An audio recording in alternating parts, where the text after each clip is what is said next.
Baik, sebelumnya Assalamualaikum warahmatullahi wabarakatuh. Ketemu lagi ya dengan saya Iryono Budi Wijoyo. Di sini kita akan kuliah terkait dengan mata kuliah Komunikasi Keperawatan 1 ya. Nah, secara umum mata kuliah yang pertama atau temanya itu adalah konsep komunikasi secara umum. Jadi nanti kita akan membahas apa saja akan ada pada slide ini ya. Next. Baik, langsung saja untuk perkuliahan kita masuk pada tema. Next. Baik, ini adalah konten perkuliahan pada pagi hari ini, yaitu pengertian komunikasi. Kemudian nanti kita akan membahas tentang komponen komunikasi, kemudian bentuk komunikasi, tujuan komunikasi, fungsi komunikasi, serta pembagian kelompok. Dan nanti akan ada penugasan di akhir ya, serta nanti akan ada demonstrasi komunikasi secara umum. Jadi nanti penugasan itu akan menghasilkan suatu demonstrasi yang nanti akan berpasangan satu dengan yang lain untuk memerankan bentuk komunikasi yang akan dituju pada mata kuliah ini. Jadi tetap stay tune pada video ini untuk mendapatkan perkuliahan tentang komunikasi secara umum. Baik, next kita akan masuk pada materi yang pertama. Baik, komunikasi. Apa sih definisi dari komunikasi atau pengertiannya? Yaitu secara umum, pengertian komunikasi adalah progres pengiriman atau sending dan penerimaan atau receiving pesan ataupun berita, yaitu information antara dua individu atau lebih dengan cara yang efektif sehingga pesan yang dimaksud itu dapat dipahami. Jadi, komunikasi itu adalah proses pengiriman, penerimaan berita ataupun pesan antara dua individu atau lebih sehingga komunikasi itu menjadi efektif atau sehingga tujuan dari pesan tersebut efektif dan dapat dipahami oleh kedua belah pihak. Nah, secara harfiah komunikasi itu adalah atau berasal dari bahasa Latin yaitu communicatio yang artinya pemberitahuan ataupun pertukaran pikiran. Nah, menurut beberapa ahli, pengertian komunikasi itu dia adalah suatu proses ya, sehingga ada yang menyebutkan bahwa komunikasi itu adalah sebuah proses yang memberikan gambaran siapa yang mengatakan, kemudian siapa yang mengatakan apa, kemudian dengan cara bagaimana dan kepada siapa serta berefek apa. Nah, inilah pengertian komunikasi secara umum sehingga dia itu menjadi suatu proses di mana dia seorang individu mengirimkan pesan kepada individu lain sehingga individu lain itu bisa memahami isi pesan yang disampaikan oleh individu yang memberikan pesan. Nah, nanti akan ada komponen-komponen dalam komunikasi. Pada dasarnya, komunikasi itu adalah proses komunikator yang memberikan stimulan yang umum yang terdiri dari lambang-lambang atau bahasa, baik itu verbal ataupun nonverbal, sehingga terjadinya perubahan tingkah laku penerimaan ataupun perubahan tingkah laku orang lain. Jadi yang menerima itu ada perubahan dari komunikasi yang kita berikan kepada mereka. Ada yang menyebutkan bahwa komunikasi itu seni atau art dalam menyampaikan atau to express information, idea, and sikap seseorang kepada orang lain. Jadi dia adalah seni untuk menyampaikan suatu gagasan, suatu ide, ataupun suatu informasi kepada orang lain untuk merubah atau untuk uh, adanya perubahan dari si penerima pesan ini. Ya, jadi komunikasi itu adalah suatu proses. Baik, next. Nah, di sini juga disebabkan ataupun juga didefinisikan bahwa komunikasi itu adalah proses pernyataan antar manusia yang dinyatakan itu adalah pikiran atau perasaan seseorang kepada orang lain dengan menggunakan bahasa sebagai alat penyalurnya. Jadi ada bahasa di dalamnya yang dia itu bisa dipahami satu dengan yang lain sehingga tidak ada miskomunikasi, sehingga tidak ada perbedaan antara yang dia sampaikan dengan yang orang lain terima. Ya. Nah, dalam bahasa komunikasi pernyataan dinamakan pesan message ya. Jadi pernyataan yang diberikan itu dia pesan, ya. Orang yang menyampaikan pesan disebut komunikator, ya, atau komunikator. Kemudian sedangkan orang yang menerima pesan disebut komunikan atau communicate. Nah, jadi ada 3 peran yang muncul pada komunikasi ini. Yang pertama adalah pesan atau message itu sendiri, kemudian atau yang disampaikan. Kemudian individu yang memberikan pesan itu namanya komunikator, oke. Ataupun individu yang menerima pesan itu namanya komunikan, ya. Nah, 3 peran itu yang melekat pada komunikasi. Baik, selanjutnya adalah komunikasi itu secara luas menurut Effendi itu adalah komunikasi suatu atau merupakan proses penyampaian pesan dari komunikator kepada komunikan. Nah, secara umum saya rasa cukup jelas ya untuk apa sih yang dimaksud dengan komunikasi. Baik, next. Nah, secara harfiah, komunikasi dalam bahasa Inggris disebut communication yang berasal dari bahasa Latin yaitu communicatio yang artinya atau kata dasarnya itu komunis yang berarti sama. Sama di sini maksudnya adalah sama makna. Jadi yang diterima oleh yang disampaikan oleh komunikator itu akan sama yang disampaikan oleh komunikan, ya. Jadi ada proses di sana. Nah, sama maknanya, sehingga tidak ada miskomunikasi, tidak ada makna yang berbeda antara satu individu dengan individu yang lain. Baik, selanjutnya Effendi juga mendefinisikan bahwa komunikasi itu sebagai proses penyampaian pesan oleh seseorang kepada orang lain untuk memberitahu atau merubah sikap dan pendapat, baik secara langsung dan tidak langsung melalui suatu media. Nah, komunikasi ini tidak hanya sebatas verbal, tidak hanya sebatas nonverbal, tapi juga ada media-media yang dia itu berperan dalam komunikasi ini. Oke, nanti kita akan bahas lebih dalam lagi terkait dengan proses ini. Next. Baik, nah ini adalah komponen komunikasi yang tadi sudah cukup kita singgung pada slide-slide sebelumnya. Pada dasarnya adalah komunikasi itu memiliki 5 komponen, yaitu komunikator itu sendiri, pesan yang disampaikan, medianya yang digunakan ya, kemudian komunikan orang yang menerimanya, serta efeknya atau impactnya apa pada komunikasi itu. Nah, saya akan perjelas satu persatu terkait dengan komponen komunikasi ini. 5 komponen ini penting dalam komunikasi sehingga apa yang disampaikan oleh penerima dengan apa yang diterima oleh si komunikat itu sama, ya. Nah, kita akan bahas satu persatu. Komponen penting dalam komunikasi itu pasti ada komunikator. Ya, komunikator itu siapa? Komunikator itu adalah orang yang memberikan pesan. Jadi yang mengirimkan bisa disebut komunikator, source ataupun sender. Nah, komunikator di sini terbilang dia yang akan memulai komunikasi. Jadi dia yang akan menyampaikan pesan yang dia inginkan. Apakah itu mengajak, apakah itu melarang, atau yang lain sebagainya. Nanti akan dibahas pada pertemuan selanjutnya terkait dengan jenis-jenis atau bentuk dari komunikasi yang lebih detail, ya. Atau dia mengajak, melarang, kemudian dan lain sebagainya, nanti akan kita bahas di sana.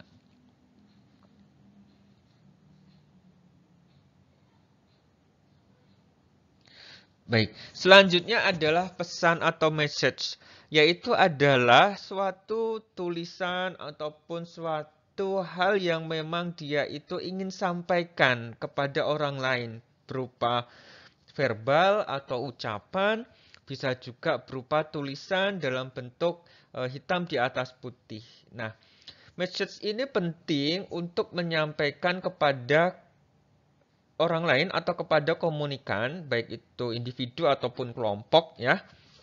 Nah, untuk mengajakkah atau untuk melarangkah atau untuk menghimbau dan lain sebagainya itu masuk dalam pesan ini, ya.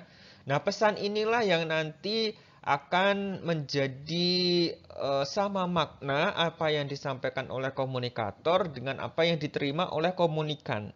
Makanya komunikasikan tadi sama makna ya, sehingga tidak ada perbedaan. Nah, komunikasi yang baik itu pasti antara A dari atas sampai ke bawah itu juga A, ya. Misalnya komunikasi pada militer itu kan sama. Kolonelnya ngomong apa, prajuritnya pasti menerimanya sama. Oke? Itu pesan yang baik. Tapi terkadang kita kalau di kelompok gitu ya, ada informasi gitu kan, biasanya informasinya itu bisa dibumbui gitu ya. Dibumbui lah, ataupun ditambahkan, bisa jadi dikurangi gitu kan, pesan tersebut, sehingga tidak full maknanya. Jadi ada mispersepsi di sana. Nah, harus hati-hati di sini, oke? Nah, apalagi kalau kita ngerumpi gitu ya, pasti dibumbui ini, itu, dan lain sebagainya gitu kan. Sehingga pesannya menjadi meriah, banyak gitu kan. Tapi sebenarnya itu tidak baik seperti itu. Jadi kalau kita belajar komunikasi ya apa yang kita sampaikan, kalau memang itu baik ya silakan disampaikan. Kalau memang itu tidak baik ya cari waktu yang tepat untuk menyampaikan. Seperti mengingatkan orang. Mengingatkan orang itu ya baiknya jangan di tempat umum atau di kalayak umum seperti itu atau di tempat ramai gitu ya. Mengingatkan ya kalau memang pada saat sedang tidak ramai atau mungkin sedang empat mata dan lain sebagainya itu bisa mengingatkan di sana. Nah, itu adalah proses di mana komunikasi itu berjalan dengan baik seperti itu. Baik. Nah, seperti yang tadi sudah kita singgung ya, bahwa pesan itu sebisa mungkin ya sesuai dengan apa yang kita terima ya disampaikan seperti itu ya. Kalau mengingatkan juga jangan di kalayak ramai, tapi di tempat ketika sudah empat mata misalnya, atau mungkin di waktu yang tepat ya. Jadi juga harus sampaikan mengingatkan atau apa namanya ya, mengingatkan itu lebih tepatnya ya di tempat-tempat yang memang sesuai kayak gitu ya. Jangan sampai nanti kita salah tempat, salah momen, nah itu yang jadi salah. Makanya kita belajar komunikasi, apalagi di keperawatan, itu harus bisa menyampaikan momen yang tepat, di waktu yang tepat, sehingga nanti pesan yang kita inginkan itu tersampai dengan baik di sana. Baik, nah selanjutnya adalah media. Media ini atau channel atau media itu adalah proses yang digunakan untuk memberikan komunikasi. Contohnya apa, Pak? Contohnya bisa jadi tulisan kertas atau bisa jadi apa namanya? Dari tulisan kertas atau message WhatsApp ya, menggunakan media online misalnya, Instagram misalnya, Facebook, melalui YouTube misalnya, dan lain sebagainya. Nah, itu adalah media-media yang digunakan untuk menyampaikan pesan yang diinginkan antara komunikator kepada komunikan. Nah, seperti yang sudah kita lakukan ataupun di area pandemi seperti ini, proses-proses komunikasi itu tidak harus serta-merta semuanya itu tatap muka atau duduk bareng ataupun harus bertemu secara langsung seperti itu. Bisa jadi bertemu secara tatap maya ya, seperti yang sudah kita lakukan melalui aplikasi online, Zoom kah, Google Meet dan lain sebagainya. Itu adalah proses di mana media yang kita gunakan. Jadi jarak dan waktu itu sudah terpotong oleh kemampuan dari teknologi untuk media yang digunakan dalam berkomunikasi. Zaman dulu media yang digunakan surat misalnya. Surat cinta misalnya dari wilayah A ke wilayah B itu perlu waktu yang lama sekali gitu kan. Kemudian ada telepon, akhirnya dipotong. Media komunikasi bisa menggunakan telepon gitu ya. Telepon rumah dan lain sebagainya waktu itu, wartel ya kalau masih ingat, atau masih tahu nggak ya, dapat pengalaman tentang wartel nggak ya? Dulu saya dapat pengalaman SMP ya, SMP SD SMP seperti itu gitu. Saya rasa sudah nggak ada ya, lahiran tahun berapa sih rata-rata nih? 2000 berapa? 2000 ya, 2000 sekian lah ya.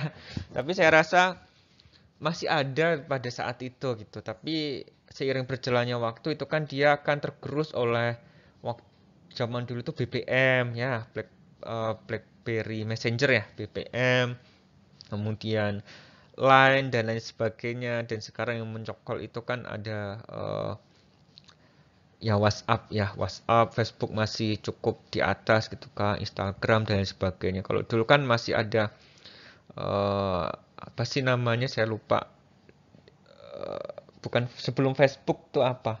Nah, itu kan dia juga sebagai media komunikasi kan zaman dulu gitu. Friendster ya. Nah, Friendster gitu kan. Itu kan juga sebagai media. Email dulu lewat chatting email. Nah, itu juga sebagai media channel ataupun sebagai media komunikasi.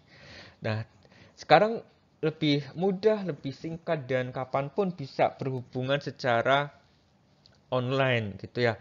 Kita mau mengetahui berita di Inggris misalnya, kita mengetahui berita di Eropa, Jepang, Amerika dan lain sebagainya, langsung tahu seperti itu gitu. Ataupun yang di Kongo misalnya, Gunung Emas dan lain sebagainya, itu kan kita langsung tahu dari media, apalagi online seperti ini. Jadi tidak lagi terpatok oleh waktu, tidak lagi terpatok oleh jarak, kapanpun kita cari di internet itu ada seperti itu. Makanya media komunikasi ini penting untuk kita belajar, media komunikasi ini penting untuk kita memilah-milah mana yang baik dan mana yang buruk, mana yang bisa kita pelajari dan mana yang kita hindari dan lain sebagainya.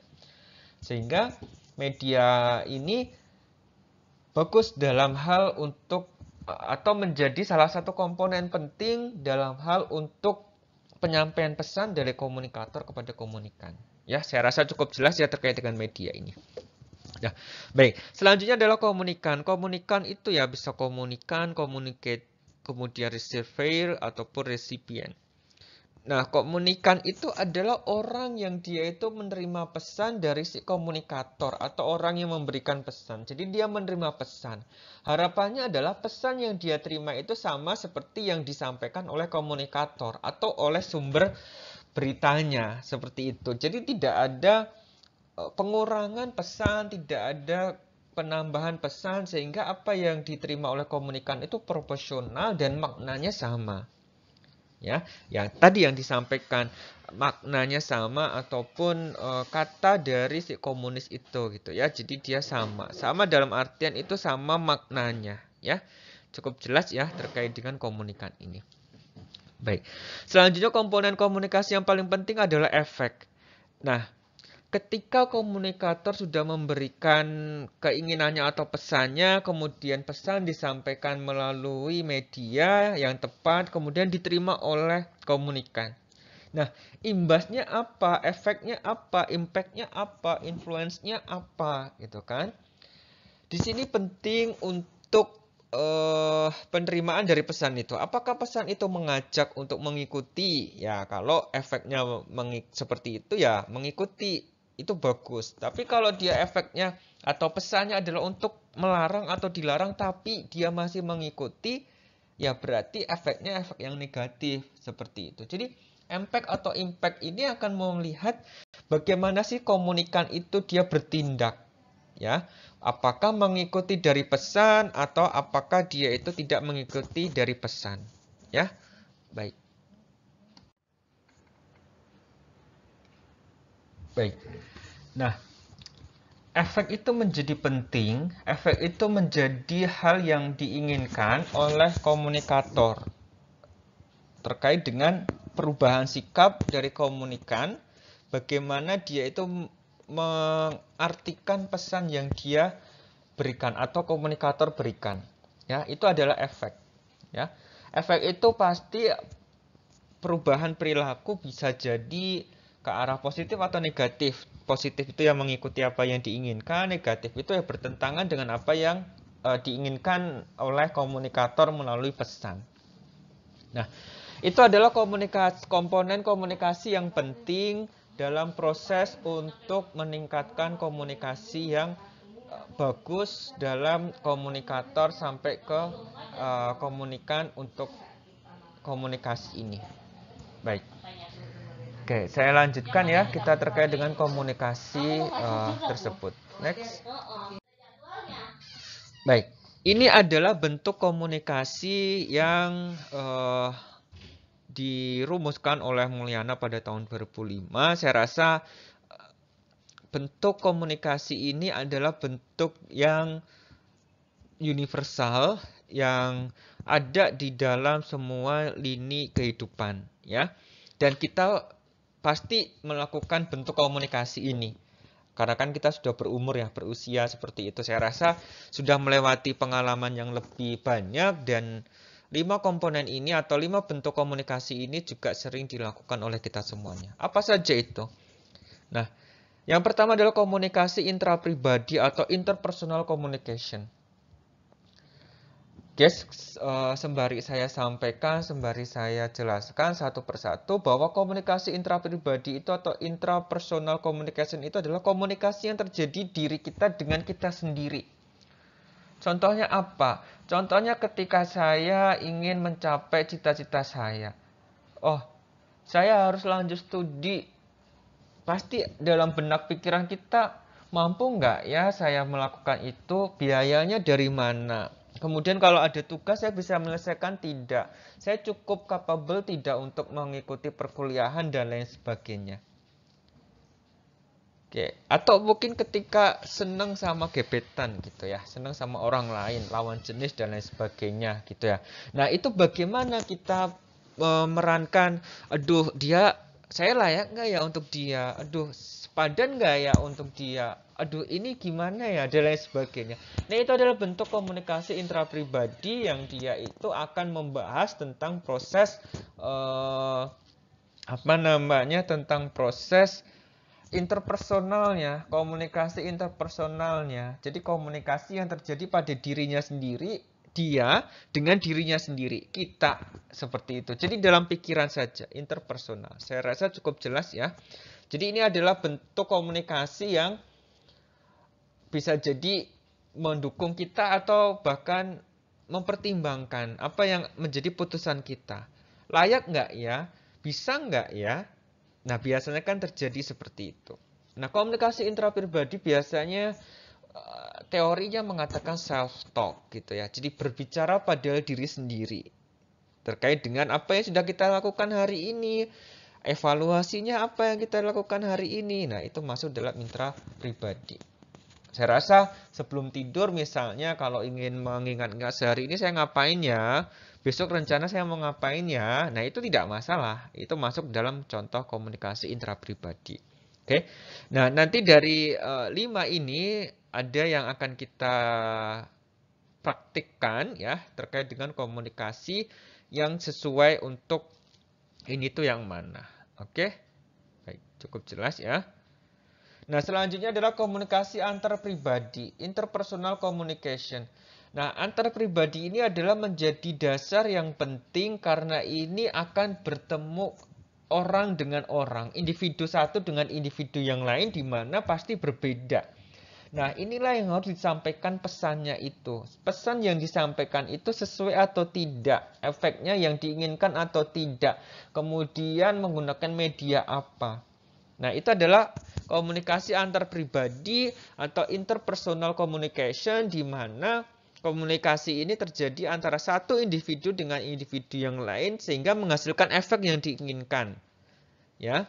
Nah, komunikasi antar pribadi ini ya pasti ada diskusinya, bisa jadi ada ajakannya, bisa jadi ada larangannya, bisa jadi di sana. Tergantung isi pesan yang disampaikan oleh komunikator kepada komunikan. Ya, ini adalah komunikasi antar pribadi. Oke. Jadi tatap muka atau berhadapan, ya. Nah, selanjutnya adalah komunikasi kelompok atau group communication. Ini cukup jelas. Grup itu pasti lebih dari 5 orang atau 3 ya, lebih dari 3 orang yang dia itu memiliki tujuan tertentu. Nah, dalam komunikasi kelompok ini nanti ada materi sendiri tentang dinamika kelompok ya, termasuk di dalamnya adalah komunikasi kelompok ini. Bagaimana sih kita berkomunikasi pada kelompok besar, kelompok kecil, kelompok sedang ya. Itu pasti berbeda dengan komunikasi yang terjadi pada komunikasi interpersonal diri kita sendiri ataupun hanya berdua misalnya. Interpersonal berdua saja antara saya dengan Anda misalnya. Nah, itu pasti berbeda. Kalau komunikasi besar atau group communication itu bisa jadi dalam bentuk seminar, dalam bentuk perkuliahan seperti ini. Jadi saya menyampaikan suatu pesan, kemudian komunikatornya adalah Anda semuanya, di mana mahasiswa menerima pesan yang saya sampaikan. Cukup jelas ya? Nah, itu adalah komunikasi kelompok. Yang nanti tujuannya apa? Mengarahkan audiens untuk memahami apa yang saya sampaikan. Oke. Bisa jadi kalau audiens tidak mengikuti apa yang saya sampaikan, berarti komunikasi itu tidak terjalin dengan baik. Komunikasi itu tidak tercapai dengan baik. Ya. Ketika nanti saya berikan evaluasi pada mahasiswa, dan mahasiswa tidak bisa menjawab dengan baik, berarti komunikasi yang saya sampaikan itu tidak tepat.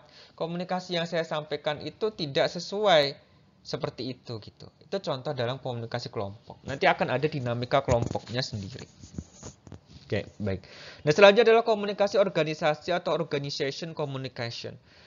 Nah, organisasi komunikasi ini pasti melibatkan organisasi satu dengan organisasi yang lainnya. Oke, bisa jadi intraorganisasi atau interorganisasi. Jadi, tidak lagi mengatasnamakan individu, tidak lagi mengatasnamakan saya, tapi mengatasnamakan organisasi ini, mengatasnamakan kami. Kami di sini akan menyampaikan atau kami di sini mewakili Fikes UMT misalnya. Kami di sini mewakili IMM misalnya dan lain sebagainya. Jadi dia komunikasi organisasi. Ya. Kami di sini selaku pengurus dari himpunan mahasiswa misalnya. Nah, itu adalah komunikasi organisasi di mana komunikan itu bisa mempengaruhi, harapannya kan mempengaruhi, mengikuti apa yang diharapkan dan tendensinya seperti apa. Nah, itu adalah komunikasi organisasi. Baik, sampai di sini cukup jelas?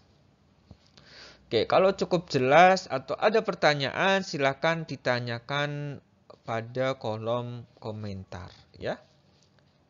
Baik.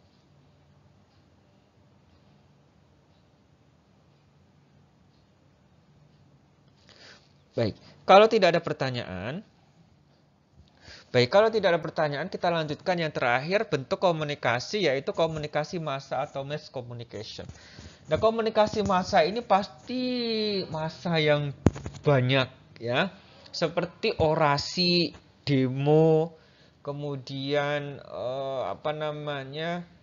ya menggerakkan massa untuk bergerak misalnya. Nah, itu salah satu komunikasi massa. Misalnya demo di depan MPR, DPR misalnya. Nah, itu adalah komunikasi massa di mana si orator itu yang memberikan orasi atau si komunikatornya ini, dia mengharapkan bisa mempengaruhi massa secara luas sehingga bisa mengikuti apa yang dia inginkan dengan pesan yang dia sampaikan melalui orasinya. Nah, itu adalah komunikasi massa.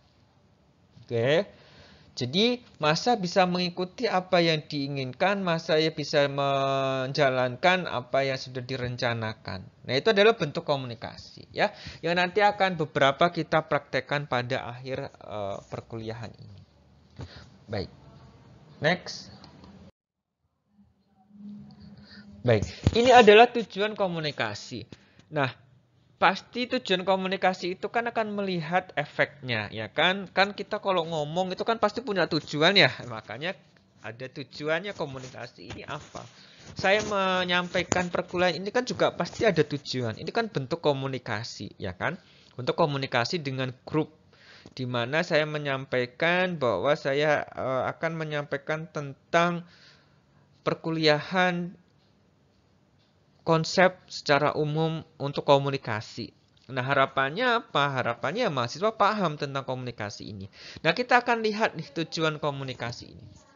Nah, apa sih tujuan komunikasi ini? Yang pertama adalah komunikasi itu yang dilakukan tentunya memiliki tujuan tertentu, ya. Tujuan dimaksud di sini adalah menunjukkan pada suatu hasil atau akibat yang diinginkan oleh pelaku komunikasi. Jadi apa yang diharapkan oleh pelaku komunikasi atau komunikator untuk menyampaikan kepada sasaran yang akan dituju dalam komunikasi ini, ya. Secara umum, tujuan komunikasi dapat dilihat dari dua perspektif kepentingan, yaitu kepentingan sumber atau pengirim atau komunikator dan kepentingan penerima atau komunikan.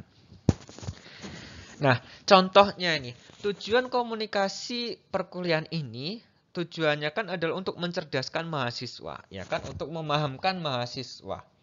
Nah, kepentingannya bisa jadi itu kepentingan untuk mahasiswa atau bisa jadi itu kepentingan saya gitu. Saya memiliki kepentingan karena saya memiliki kewajiban untuk menyampaikan materi ini kepada Anda semuanya, kepada mahasiswa. Sehingga mahasiswa bisa menerima sebagai peran mahasiswa yaitu menerima perkuliahan dari komunikator di sini dosen seperti itu, ya. Jadi bisa menerima apa yang tadi saya sampaikan sehingga mahasiswa paham tentang komunikasi itu apa. Nah, itu adalah tujuan dari komunikasi. Jadi ada dua kepentingan, baik itu pada kepentingan si komunikator atau pemberi pesan ataupun bahkan dari penerima pesan itu sendiri. Cukup jelas ya? Baik, kalau ada pertanyaan silakan tanyakan pada kolom komentar. Baik, next. Baik. Baik, kita lanjutkan ya, bahwa tujuan komunikasi itu dilihat dari dua sudut pandang. Ya, tujuan komunikasi dari sumber kepentingan atau sudut kepentingan, kemudian tujuan komunikasi dari sudut kepentingan si penerima. Oke, di sini lebih kepada penjelasan apa sih yang menjadikan kepentingan sumber. Misalnya pada contoh ini adalah perkuliahan ini, berarti sumbernya itu saya. Kemudian kepentingan penerima itu siapa? Kepentingan penerima itu adalah mahasiswa, ya. Jadi kita asumsikan seperti itu, biar lebih mudah untuk kita menganalogikannya. Baik. Tujuan komunikasi dari sumber atau dari sudut kepentingan sumber atau dari saya itu pasti yang pertama memberikan informasi. Jadi saya memberikan perkuliahan ini, memberikan informasi ini, kemudian mendidik ya, dari yang tidak paham menjadi paham, dari yang tidak tahu menjadi tahu. Kemudian menyenangkan atau menghibur. Ya, bisa jadi, bisa nggak sih perkuliahan saya menyenangkan nggak? Nah, seperti itulah intinya menyenangkan atau menghibur. Bisa jadi acara komedian gitu kan. Jadi dia menyenangkan atau menghibur. Atau stand up komedi. Itu kan harapannya dari sumber dia sebagai hiburan, ya kan? Nah, kemudian nanti si penerima yang menikmatinya. Oke. Kemudian yang keempat adalah mengajukan suatu tindakan persuasif. Persuasif itu mengajak, ajakan, ayo, ayo, ayo. Seperti itu. Harapannya kepentingan sumber ya diikuti oleh si penerima. Nah, ini adalah 4 poin penting pada tujuan komunikasi dari sudut kepentingan sumber. Memberikan informasi, mendidik, menyenangkan atau menghibur, ataupun mengajukan suatu tindakan persuasif. Ya, cukup jelas ya. Nah, selanjutnya adalah tujuan komunikasi dari sudut kepentingan penerima. Jadi penerima dari mahasiswa misalnya. Bagaimana? Ya pasti memahami informasi yang disampaikan oleh sumber. Jadi harapannya mahasiswa paham dengan apa yang saya sampaikan. Ya, dari sumber sampaikan. Selanjutnya mempelajari apa yang disampaikan oleh si sumber. Jadi tujuan komunikasi dari sudut kepentingan penerima pasti memahami informasi, kemudian mempelajari hal baru ataupun refresh ilmu baru atau refresh ilmu yang sudah pernah didapatkan sebelumnya. Nah, kemudian bisa menikmati hasil dari komunikasi ini. Bisa menikmati misalnya inti dari perkuliahan ini misalnya, atau pada contoh tadi stand up, ya menikmati stand up yang disampaikan oleh stand up komedian tersebut misalnya. Oke. Atau menikmati perkuliahan gitu kan, atau menikmati suara saya ya seperti ini gitu misalnya. Nah, itu adalah salah satu hal yang menjadi tujuan komunikasi dari sudut kepentingan penerima. Nah, selanjutnya adalah menerima atau menolak informasi. Ini hak dari si komunikan ataupun penerima pesan. Bisa menerima pesan yang disampaikan oleh sumber atau bisa jadi menolak pesan yang disampaikan oleh sumber atau informasi yang diberikan oleh sumber. Nah, harapannya adalah tujuan komunikasi dari sudut kepentingan sumber itu ya penerima mengikuti apa yang disampaikan oleh sumber. Harapannya seperti itu. Tapi penerima atau komunikan itu memiliki hak, baik itu menerima atau menolak informasi. Oke, sampai di sini cukup jelas ya apa yang saya sampaikan. Ya, selanjutnya next. Baik, ini adalah tujuan komunikasi organisasi. Oke, tujuan komunikasi organisasi pada bentuk organisasi itu adalah dalam konteks organisasi ataupun lingkungan kerja, tujuan utama komunikasi dalam pekerjaan adalah untuk mempermudah, melaksanakan, dan melancarkan jalannya organisasi. Jadi ada lobbying di sana. Jadi komunikasi organisasi itu lobbying, nah nanti akan dibahas pada dinamika kelompok, lobbying, kemudian diskusi dan lain sebagainya untuk menemukan win-win solution atau untuk mempengaruhi seseorang mengikuti apa yang kita inginkan, mempengaruhi seseorang menjalankan apa yang diharapkan. Cukup jelas ya? Baik. Next.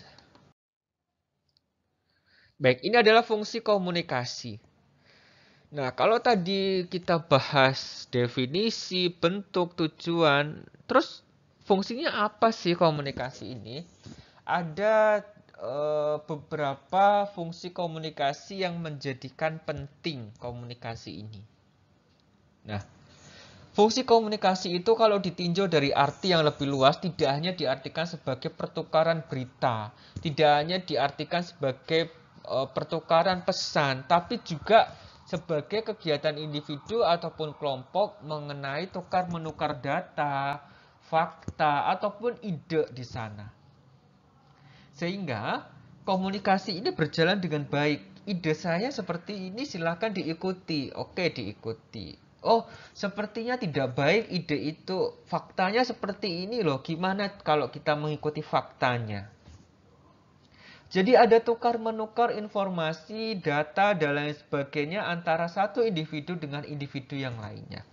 Oke, makanya fungsi komunikasi ini dilihat dari sistem sosial itu salah satunya adalah informasi. Fungsi komunikasi itu sebagai informasi.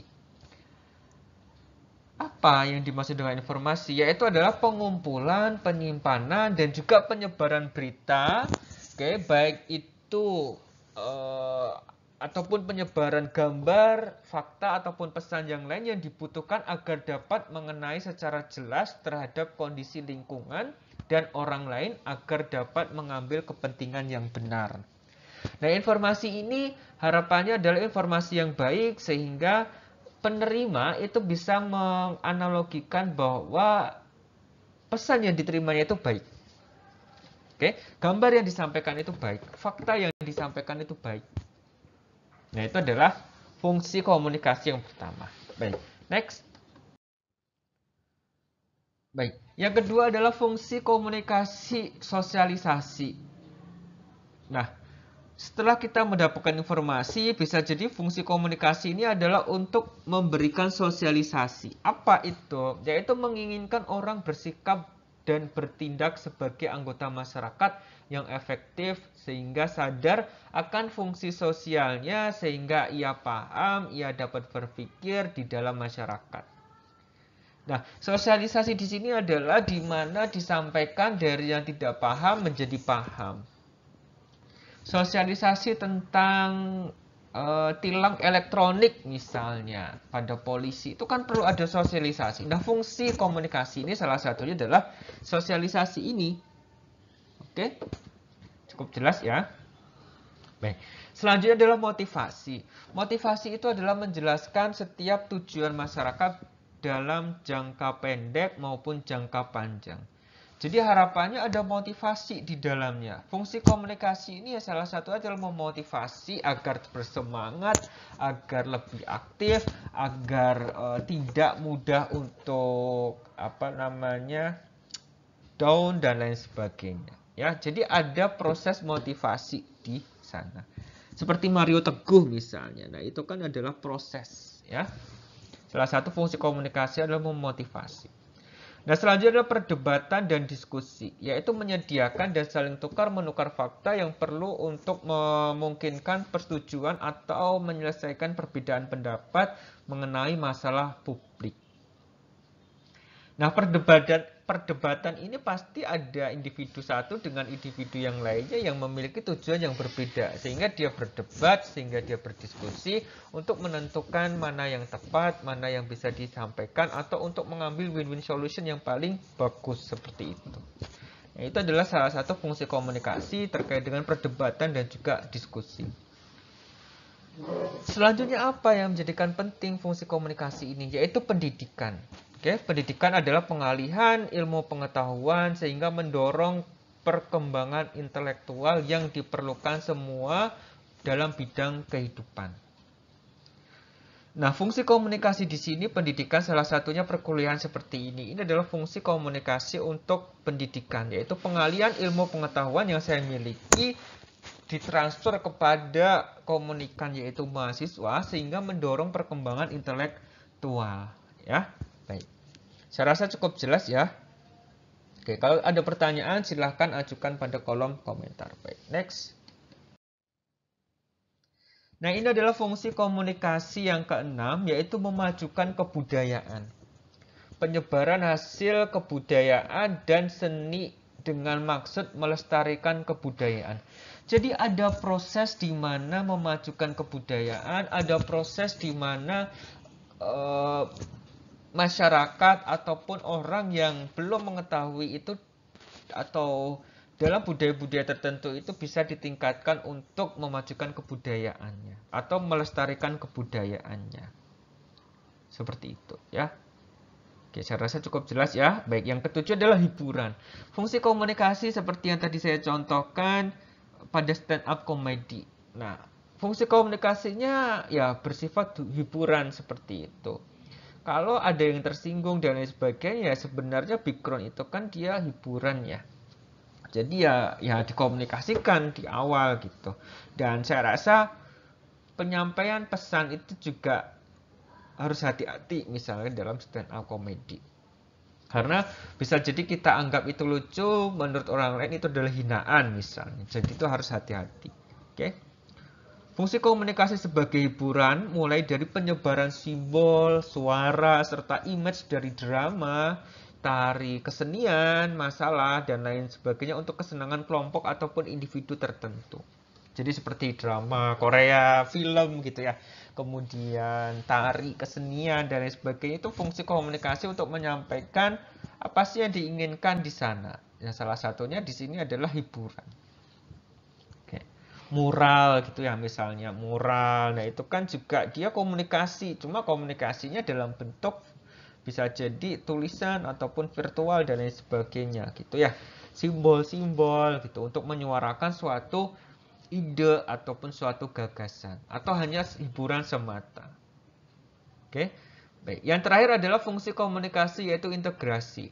Di mana integrasi ini adalah kesempatan untuk memperoleh pesan agar kelompok maupun individu itu saling kenal dan menghargai kondisi, pandangan dan juga keinginan orang lain. Integrasi ini bisa disampaikan dengan setiap manusia itu memiliki keinginan yang berbeda-beda sehingga saling mengenal satu dengan yang lain, saling menghargai satu dengan yang lain karena pandangnya berbeda menjadi sudut pandang yang sama misalnya. Nah, itu adalah fungsi komunikasi untuk integrasi. Baik, saya rasa cukup jelas ya untuk fungsi komunikasi. Jika ada pertanyaan, silahkan tanyakan pada kolom komentar. Baik, next.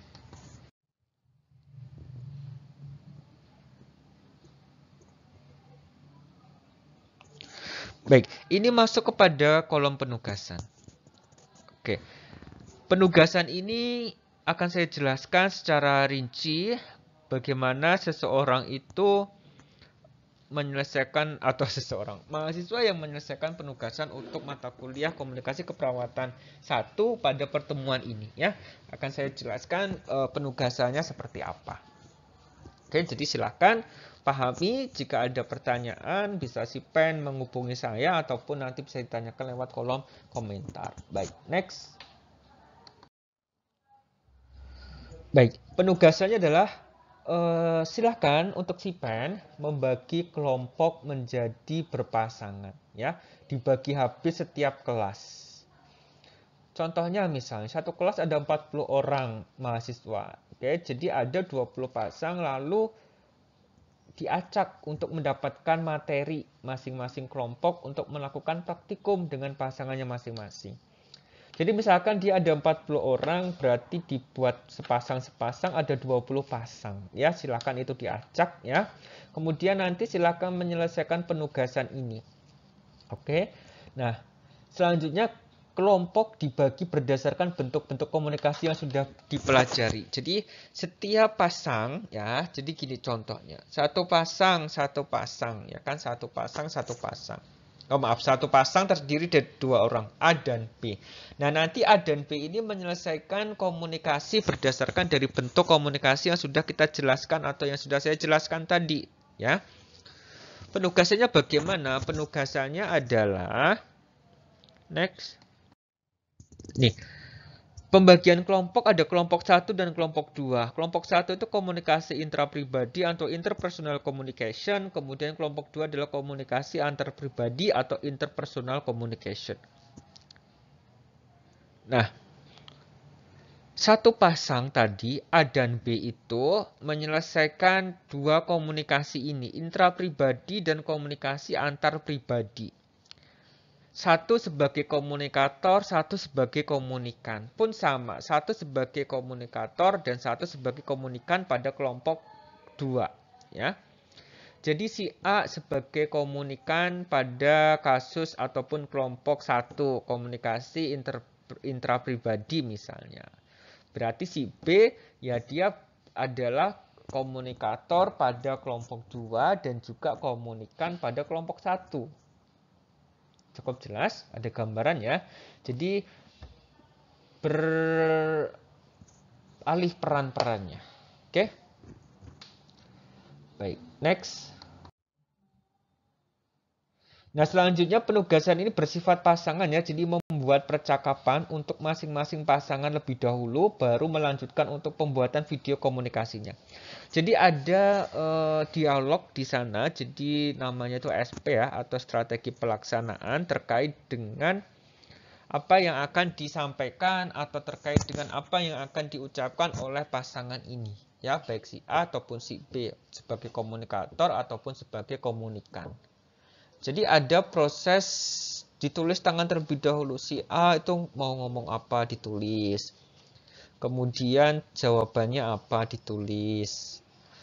Komunikatornya ngomong apa, komunikannya ngomong apa. Sampai selesai percakapan tersebut. Ya, tergantung dari interpersonal ataupun intrapersonal communication. Baik. Saya rasa cukup jelas ya sampai di sini ya. Nah, selanjutnya setelah ditulis tangan komunikasi itu kemudian dilanjutkan dengan pembuatan video. Ya, pembuatan video ini tidak harus tatap muka ya, bisa menggunakan Zoom seperti ini, direkam kedua-duanya dan nanti silakan dikumpulkan melalui Google Classroom. Oke. Nah, setiap pasang akan mempraktikkan dua bentuk komunikasi di atas dan bergantian, ya, interpersonal dan juga intrapersonal. Seperti yang tadi sudah saya sampaikan, satu pasang itu kan A dan B, ya. A dan B ini silakan menuliskan dialognya terlebih dahulu. Misalkan kasus 1 atau kelompok 1 intrapersonal. Jadi kan dia komunikasi yang terjadi pada diri dia sendiri dengan dirinya akan tentang suatu hal, ya kan? Nah, ditulis si A komunikator, saya bisa nggak ya menjadi orang hebat gitu kan? Kemudian dijawab tuh oleh dirinya sendiri, pasti bisa menjadi orang hebat. Itu contohnya. Karena kamu sudah bisa ini. Karena kamu sudah bisa memiliki pencapaian yang hebat ini. Kayak gitu. Aduh, saya kok sepertinya males ya untuk kuliah. Dijawab pada diri sendiri. Jangan males untuk kuliah. Kuliah tuh seperti ini. Ingatlah orang tua. Jadi ada komunikasi yang tertulis terlebih dahulu. Itu sebagai strategi pelaksanaan agar nanti jelas arah dari komunikasi dari dua pasang ini mau kemana. Oke. Nah, misalnya pada contoh yang kedua adalah interpersonal. Interpersonal kan dia dua individu, si A dengan si B. Yang dia itu memiliki tujuan terkait dengan ajakan misalnya, mempertimbangkan misalnya, menolak misalnya, dan lain sebagainya. Nah, dibuat di dalam strategi pelaksanaan itu penulisannya. Misalnya, interpersonal terkait dengan ajakan untuk makan misalnya. Oke. Nah, ajakan untuk makan itu kan pasti ada komunikasinya terlebih dahulu. Ya, yuk kita makan yuk, itu kan. Ya, makan di mana? Kemudian nanti menunya apa ya, yang bayar siapa, habis berapa, dan lain sebagainya. Jadi interpersonal itu adalah komunikasi yang terjadi antara dua orang yang dia itu memiliki tujuan yang jelas, ya. Oke. Nah, ini masih bersifat sosial, jadi tidak harus kepastian, terapetik seperti itu ya. Jadi masih sosial itu ya seperti kehidupan kita sehari-hari. Intrapersonal itu ya komunikasi dengan diri kita terkait dengan suatu hal. Interpersonal ya berarti dengan orang lain untuk mencapai tujuan tertentu. Cukup jelas ya? Baik, kalau ada pertanyaan nanti silakan tuliskan dalam kolom komentar. Baik, next. Nah, selanjutnya adalah penugasan. Video ini berisikan dua praktik komunikasi yang dilakukan oleh pasangan mahasiswa, komunikasi interpersonal dan intrapersonal, yang tadi sudah saya jelaskan. Jadi videonya itu ada dua bentuk video.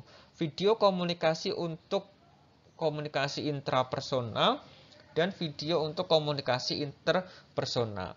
Ketika intrapersonal, ketika kita berbicara pada diri sendiri atau self talk seperti itu, ya kita berbicara sebagai sebagai komunikator, ya komunikannya adalah teman kita si B seperti itu gitu, ya. Jadi jangan bicara dalam hati karena kan ini proses praktek ya, sehingga nanti bisa dilihat oh ini sudah bagus, oh ini perlu diperbaiki dan lain sebagainya.